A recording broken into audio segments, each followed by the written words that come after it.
We begin in Western Canada, where heat warnings are in place for nearly all of Alberta and large parts of British Columbia. It's already very hot, and forecasters are expecting temperatures to rise even further. Our coverage takes us to two of the cities feeling it the most this evening. In Edmonton, our Julia Wong is doing her best to keep cool for us. And in Vancouver, Lindsay Duncombe is doing the same and braving the heat. Let's first start with Julia, who is at Sir Winston Churchill Square in downtown Edmonton. So, Julia, what's the weather there like right now? So, Travis, the temperature right now is 32 degrees, but I can tell you it definitely feels a lot hotter. You know, we're standing on concrete, so heat is coming up from that, and heat really just seems to be emanating from every which place that we go. Now, temperatures here in Alberta will reach the mid-30s by the middle of the week, and the city of Edmonton is trying to do what it can to keep people cool. So the city has activated its extreme heat response.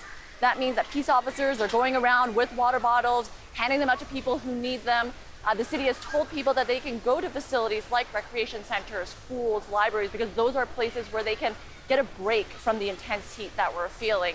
And they also have water bottle filling stations all over. There's actually one just around the corner from where we are at City Hall right now. But as you may be able to see behind me, this is a fountain just outside City Hall. You know, it's free and open to anyone and everyone to use. And this fountain has pretty much been busy all day. We were here this morning and it's only ramped up ever since. So people are trying to do whatever they can, trying to find whatever means they can, whether it's an outdoor pool or a spray park, to try and stay cool. It's going to be tough. You know, it's going to be try to keep them occupied, try to find cool places. It's going to be a challenge. We've been waiting for it. Yeah, just bring it on. We don't mind at all. Now, I also spoke with a man who was visiting Edmonton from Phoenix, and he said in Phoenix, when he left, it was 120 Fahrenheit. So that's about 50 degrees Celsius. And for him, he said that this heat is quite all right. He actually found it a little brisk. So I guess it's all relative. It is all relative. And, you know, as we know, lots of events in Alberta in the summertime. What does this mean for events taking place across the province this week, Julia? Yeah, it means that everyone needs to be a little bit more mindful. Organizers are keeping in mind the intense heat that we're seeing. Edmonton in particular, you know, we're known as a festival city. There are festivals throughout the summer.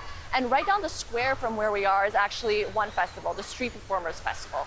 So this is an event where there are buskers, musicians, other artists, and other performers who are performing outside, again, in the concrete, under the sun. The audience is, again, outside. So the sweltering temperatures, that heat is something that everyone will be dealing with. Organizers say they have water refilling stations, they have misting stations where you can just sort of walk in under a tent and feel that mist and get a chance to cool down. They also have teams that are monitoring people at this festival just to make sure that everyone is all right. We generally tend to try and get our circle shows to do a little bit shorter shows so that they're like 30 minutes instead of 45, so that both for the performer's sake and for the audience sake, so that we're not standing out in the hot sun for too long. And organizers are recommending that people wear sunscreen. They're also suggesting perhaps bringing an umbrella so you can find some shade and get a cool place to stand while you are watching these performers. They also note that, you know, they are watching where the shade is as the sun moves across the sky and trying to move events to where the shade is as the day progresses. Julia Wong braving the heat in downtown Edmonton for us. Thanks, Julia. All right, let's turn now to BC and check in with how people are doing there and what they're doing to cope with the heat. CBC's Lindsay Duncombe is in downtown Vancouver. So, Lindsay, you were at the beach earlier, and now you're near False Creek. How has today been? It's been hot, and you know, I think I figured it out, Travis. The closer you stick to the water, the better the breeze and the cooler it feels. The temperatures really do bear that out. We're close to 30 degrees near the water on the coast, warmer than 30 as you move inland. And those aren't temperatures that the city sees normally. That's why there are more than 40 different heat warnings across British Columbia right now. A lot of the glass apartments that you see or that are in this area area are full of people who don't necessarily have central air conditioning, maybe some window units, maybe some fans, but adapting to this heat certainly is a challenge for people in Vancouver and in much of the rest of the province. You know, looking ahead, it is going to stay warm tomorrow. So we went and we talked to some people about how they're coping, and I think the best advice came from a woman who was running a fruit stand on the beach in Kitsilano. Here's what she had to say. It's a bit of a struggle sometimes, but you know, we're prepared, we're used to it, we do it every day. So, you know, we drink lots of water, we wear sunscreen, we do everything. Under the tents, it's usually okay because we've got the shade, and when we're here at the beach, we got the nice breeze as well. So tomorrow is expected to be the peak of this heat wave here in British Columbia. Temperatures around 30, almost 30 here in Vancouver, more than that inland, and really hot in the interior. Environment Canada saying the temperatures could reach more than 40 degrees Celsius in some areas there. Wow. Okay. And at that, you know, temperature, things can get dangerous, Lindsay. Who is the most vulnerable in this kind of heat?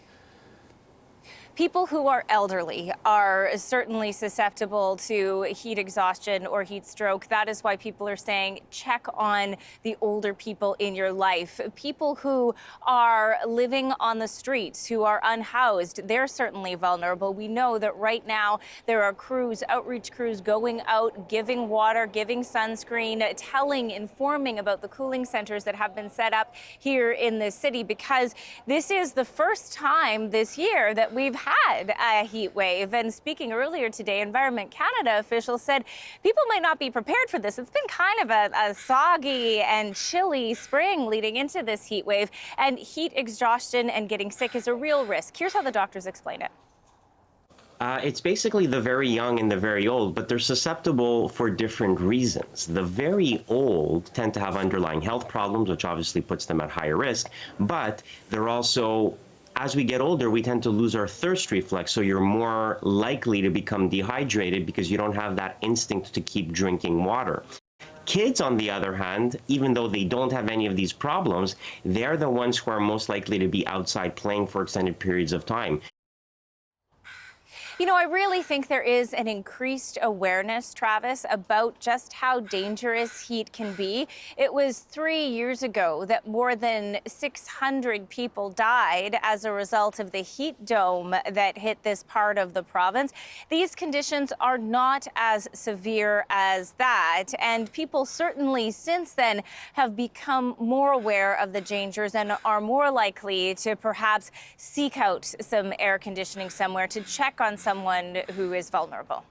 And that is some good news. Okay, Lindsay, appreciate the report. That is CBC's Lindsay Duncombe in downtown Vancouver. And we're going to pick up where Lindsay left off there, because in 2021, the BC Coroner Service recorded 619 heat-related deaths during a heat dome, as you heard Lindsay say. As a solution, Hydro BC rolled out a free program providing air conditioners to vulnerable people right across the province. However, one tenant says some landlords have found loopholes in the program. For more on that, let's bring in Margaret Wanyoike. She is currently a tenant living without air conditioning, and she joins us tonight from New Westminster, BC. Thanks for being here, Margaret. You're welcome. So you currently do not have air conditioning in your apartment. What has it been like living through a heat wave? It has been hectic because of the way that the things are here in the New West or in the whole BC, because I am a person who has a child who is asthmatic, and with the way that it's supposed to be, you're living in a way that you cannot even tell it out because of the heat which is in here, and outside it's also heat, and you have kids, you're a single mom, and it has been a hectic here in this apartment. And what's it been like for the kids as well? You said you're a single mom, you've got kids? Yeah, I have kids, and one of my kids is asthmatic. So when it's outside, there is a lot of smoke, and inside there is heat. You cannot open the window due to the way that she's being attacked by the smoke. So there is a lot of heat inside, and it's end up being me in many times in emergency. So, I just laid out in the intro this program that BC rolled out, that Hydro BC rolled out. When you told your landlord that he was supposed to be providing air conditioning to your unit under the new Hydro program, what was his response? He told me that it was not among the tenant agreement, so there is no way that I can get air conditioning in my house. If I want to, I have to take care of the amount of the hydro bill so that I can get I can get in the air conditioning in my unit. So there is no way that I can get into it. And I know that some tenants have been fearful of speaking out against landlords. What are you hearing from other residents? Is that the situation in your building as well?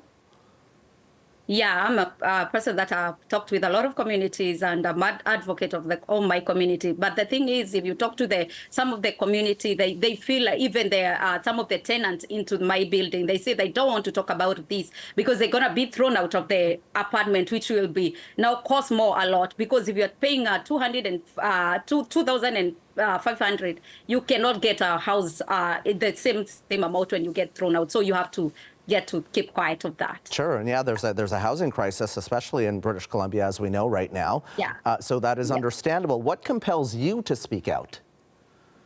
I had to speak out because I got into a training that I have to speak out as a woman. I have to advocate because I believe that it's without fear. I explained the fear that is to face everything and rise. We cannot keep on running. We cannot keep on hiding, but we have to get out of our comfort zone so that we can speak about this, so that we can rise together and to bridge the bridges. Well, what's your fear here if you don't get an air conditioning unit soon? More deaths we have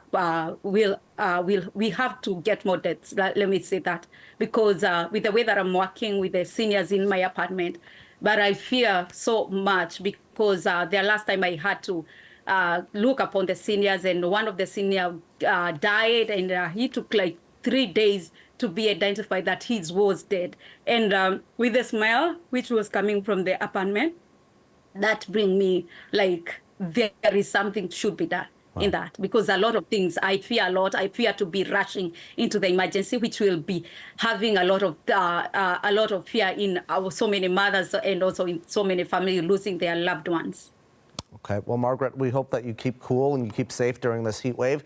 We appreciate you coming on here in Canada Tonight. That was Margaret Wanyoike. She joined us from New Westminster, BC.